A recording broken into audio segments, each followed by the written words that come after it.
dalka Koonfur Afrika waxa uu wajahayaa mid ka mid ah cadaadiska siyaasadeed iyo kan diblomaasiyadeed ee ugu xumaa abid, xilli ay dib u soo laabteen weerarada iyo cadaadiska lagu hayo ajaanibta Afrikaanka ah ee ku nool dalkaas. Xitaa qaybaha kala duwan ee bulshada ayaa bilaabay inay mudaharaadaan.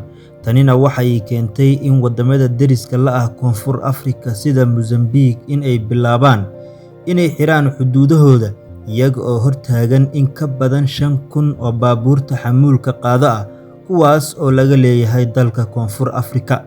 Gawaaridan ku xaniban xuduudda dalka Mozambique ayaa ka shaqeeya macdanta laga dhoofiyo dalkaas, taas oo khatar weyn ku ah ganacsiga gobolka, maadaama marinada gaadiidku ay yihiin kuwo isku xiran. Dalka Ghana waxa uu si aamusan u bilaabay dagaal dhaqaale oo ka dhan ah shirkadda weyn oo ka shaqeysa dahabka ee laga leeyahay Koonfur Afrika, taas oo magaceedu uu yahay Gold Fields. Dowladda Ghana ayaa diiday in si toos ah ay u cusboonaysiiso heshiisyada kirada goobaha laga qodo dahabka ee ku yaalo dalka Ghana ee loo yaqaano Dimongah iyo weliba Tarkawa. Waxaa la arkayay in dalka Ghana uu horay muwaadiniintiisa ugu amray inay ka soo baxaan dalka Koonfur Afrika, isaga oo u ballan qaaday in muwaadin kasta oo ku sugan dalkaasi ay dowladdu garab istaagi doonto.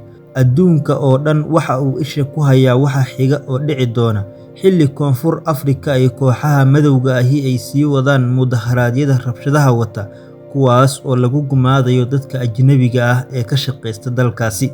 Muuqaalkan ayaan doonayaa in aynu ku falanqeyno umuuro badan oo ku saabsan arrimahan, balse marka hore channelka subscribe dheh oo ha iloobin inaad nagu soo biirto. Xoguhu waxa ay tilmaamayaan in dhibaatada dhabta ah ee haysata Koonfur Afrika aysan ahayn dadka ajnabiga ah, balse ay tahay nidaamka dhaqaale ee sinaan la'aanta ah ee ka jira dalkaasi, iyada oo dadka caddaanka ah 70% ilaa 75% ay haystaan hantida ugu badan ee dalka, sida dhulalka, beeraha gaarka loo leeyahay iyo inta badan hantida warshadaha.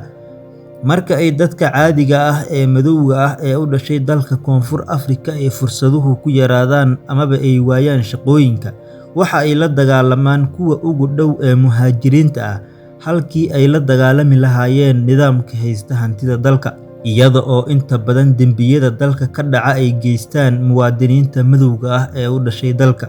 Dhibaatada ajnabi nacaybka ah ee ka taagan Koonfur Afrika hadda ma ahan oo keliya mid ku kooban rabshadaha ka dhex dhaca xaafadaha isku raranka ah oo keliya, balse waxa ay isu beddeshay dhibaato qaran oo saameyn ku yeelatay xiriirka caalamiga ah ee qaaradda Afrika.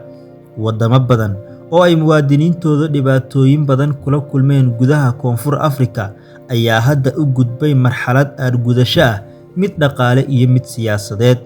Wax markii hore u muuqday xaalado rabshado ah oo la dejin karo ayaana maanta isu beddelay dhibaato aan la xakameyn karin. Gudaha gobolka iyo dalka Koonfur Afrikaba, dalka Mozambique waxa uu ugu fadhiyaa boos istiraatiiji ah oo ka dhan ah marinada ganacsiga, kadib markii maalmihii la soo dhaafay ay soo ifbaxeen muuqaallo iyo sawirro muujinaya dhibaatada muhaajiriinta ee ku baahday baraha bulshada.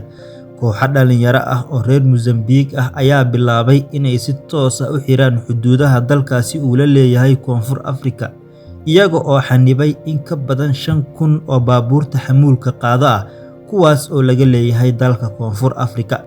Baabuurtan xamuulka qaada waxa ay ka yimaadaan deegaanka Falabrowa ee Koonfur Afrika, iyaga oo sida macdanta, waxa ayna u socdaan dekedda Maputo ee dalka Mozambique si looga dhoofiyo halkaasi macdanta.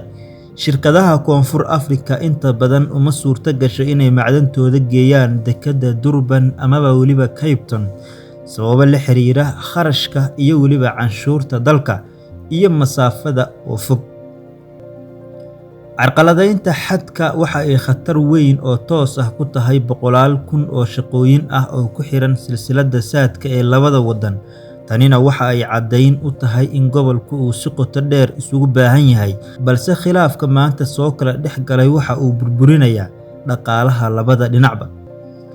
Dhanka kale, galbeedka Afrika gaar ahaan dalka Ghana, carrada dadweynaha ay ka qaadeen ee ku aadan dhibaatooyinka dadkooda loogu geysanayo dalka Koonfur Afrika waxa ay isu beddeshay go'aano ka dhan ah sharciga iyo weliba dhaqaalaha. dalka Ghana waxa ay hadda ku jirtaa mid ka mid ah dagaalada macdanta ee ugu weyn qaaradda, kaas oo ay xudun u tahay shirkadda weyn ee Koonfur Afrika laga leeyahay ee loo yaqaano Gold Fields, taas oo dahabka ka soo saarta goobaha Tarakowa iyo weliba Domanga ee dalka Ghana. Shirkaddan waxa ay sanado badan malaayiin dollar ka samaysay gudaha dalka Ghana. Dowladda Ghana ayaana go'aansatay in ay beddesho xeerarka sanadkii hore ee 2025, waxa ayna diiday inay si toos ah u cusboonaysiiso heshiiskii macdan qodista ee Domanga, iyada oo go'aansatay inay xakamayso dhaqdhaqaaqa shirkadda. Koonfur Afrika waxa ay taariikh ahaan taageero maaliyadeed iyo mid siyaasadeed ka heshay wadamada Afrika xilligii midabta koorka. Hase yeeshee, falalkan gumaadka ah ee ka dhanka ah dadka ajnabiga ah waxa ay dhaawacayaan sumcaddii dalka iyo kalsoonidii qaaradda, gaar ahaan baraha bulshada oo fududeeyay faafinta muuqaalada rabshadaha ah iyo kuwa dilalka tooska ah ee loo geysto dadka ajnabiga ah ee ka soo jeeda dalalka Afrika. Tani waxa ay khatar weyn ku tahay hirgelinta aagga ganacsiga xorta ah ee qaaradda, maadaama aanay suurtagal ahayn in la gaaro midnimo dhaqaale inta ay sii badanayso kala qaybsanaanta iyo kala shakiga bulshooyinka caadiga ah ee Afrikaanka ah.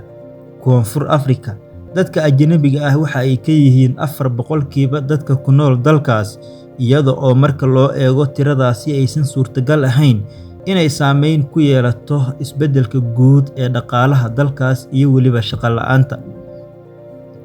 Dalal badan oo qaaradda Afrika ah ayaa si weyn u cambaareeyay waxa ka socda Koonfur Afrika, iyada oo dowladda Koonfur Afrika gaar ahaan madaxweynaha haatan talada haya ee Cyril Ramaphosa oo horey u sheegay in wax isbeddel ah uusan ku imaanin dadka ajnabiga ah ee ka shaqeeya dalka, weliba si xor ah ay uga shaqaysan karaan dalka, taas oo dalal badan ay u fasirteen hadalka madaxweynaha in uu yahay mid uu isaga indhatirayo waxa ka socda Koonfur Afrika, taas oo dadka ajnabiga ah lagu gumaadayo. Sidoo kalena kooxaha madowga ah ay horey u shaaciyeen in 30 bishan aynu ku guda jirno ee Juun aan wixii ka dambeeya lagu sii arki karin qof ajnabi ah dalka Koonfur Afrika. Arrimahan isku sidkan ee maanta ka taagan Koonfur Afrika waxa ay khilaaf weyn ku abuureen, kala shaki badanna ay geliyeen dalalka qaaradda, xilli Koonfur Afrika maanta ay wajahayso mid ka mid ah xaaladihii ugu xumaa ee diblomaasiyadda. Qayladhaantii yeertaabanin ayaa khayr u jiraahe waxaa ka faa'iideysanaya buuqan iyo jahwareerkan hareeyay Koonfur Afrika. Kooxaha mucaaradka oo ewalba iyagu doonayay in uu si uun ay uga faa'iideystaan islamarkaana ay uga urkacsadaan dadka madowga ah ee laga tirada badan yahay, islamarkaana sida weyn Koonfur Afrika ugu geystaa dhacdooyinka dilalka ah iyo weliba boobka. Xukuumadda haatan talada haysa ayaana wax taag ah u haynin inay ka hortagto dhibaatooyinka sii tirada badanaya ee markaasi ka taagan Koonfur Afrika, islamarkaana ay geysanayaan kooxaha madowga ah oo iyagu doonaya in ay boobaan hantida dadka soo galootiga ah ee ka shaqeysta Koonfur Afrika. Haba ugu daraatee dadka Soomaaliyeed oo halkaasi ka shaqeysta islamarkaana ku sugan ayaan ilaa iyo hadda wax taag ah u haynin waxyaabaha cusub ee la soo saaray iyo jadwalka cusub oo ay shaaciyeen kooxaha madowga ah iyo weliba kuwa mucaaradka ah, kaas oo la doonayo in lagu raafo islamarkaana dib loogu celiyo dalalkooda dadka muhaajiriinta ah amaba soo galootiga ah ee ku sugan Koonfur Afrika. Fadlan daawade, haddii aad halkan nala soo gaartay channelka subscribe dheh, islamarkaana ka mid noqo saaxiibada inagu xiran. Waxaynu halkan ku soo gudbin doonaa sheekooyin iyo muuqaalo xiiso badan. This is not it. You guys shit in your containers. You fuck in your containers. You do whatever in your containers. What about the rules of hygiene? The Department of Employment and Labor, when they come for compliance, you close your containers. So brothers, either we are going to sit down and solve this or there will be bloodshed. This here is trade war and we are not turning back as the Northwest Province.